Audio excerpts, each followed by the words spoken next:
This week I started college.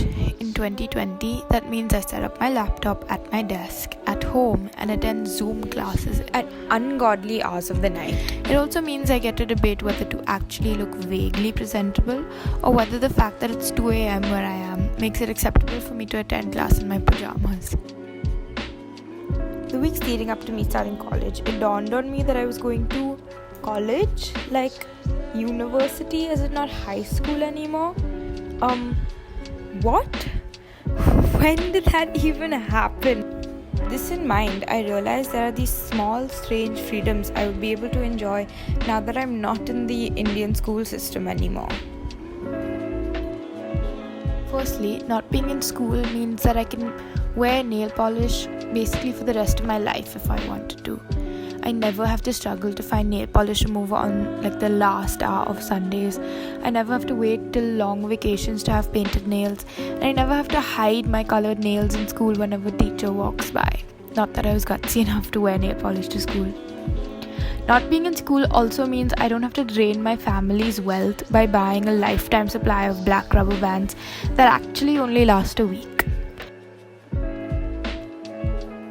I never have to get to school, realize my rubber band is colored, and have to cover it with a strand of my hair.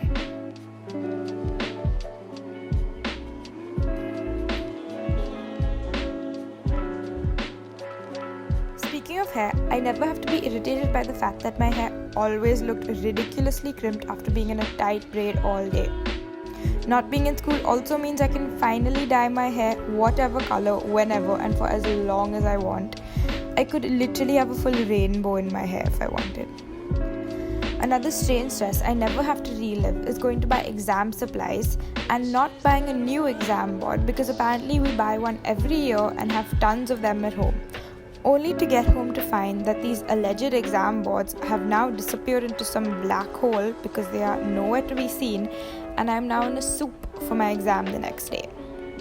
Another worry that I will now be rid of is looking for school socks.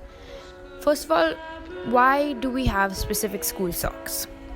Anyways, no matter what, it was always absolutely impossible to find a proper pair of school socks, and I always ended up wearing mismatched ones to school, hoping that no one would notice.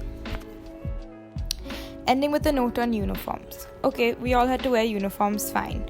But the sheer panic when you find that the uniform you had to wear the next day had just been put in the wash at 11 p.m. That means I have to wear my PE uniform on a dress day. If I was someone who did not care, this would not be a big deal. But unfortunately, I cared a little too much, and so this was a common source of stress for me.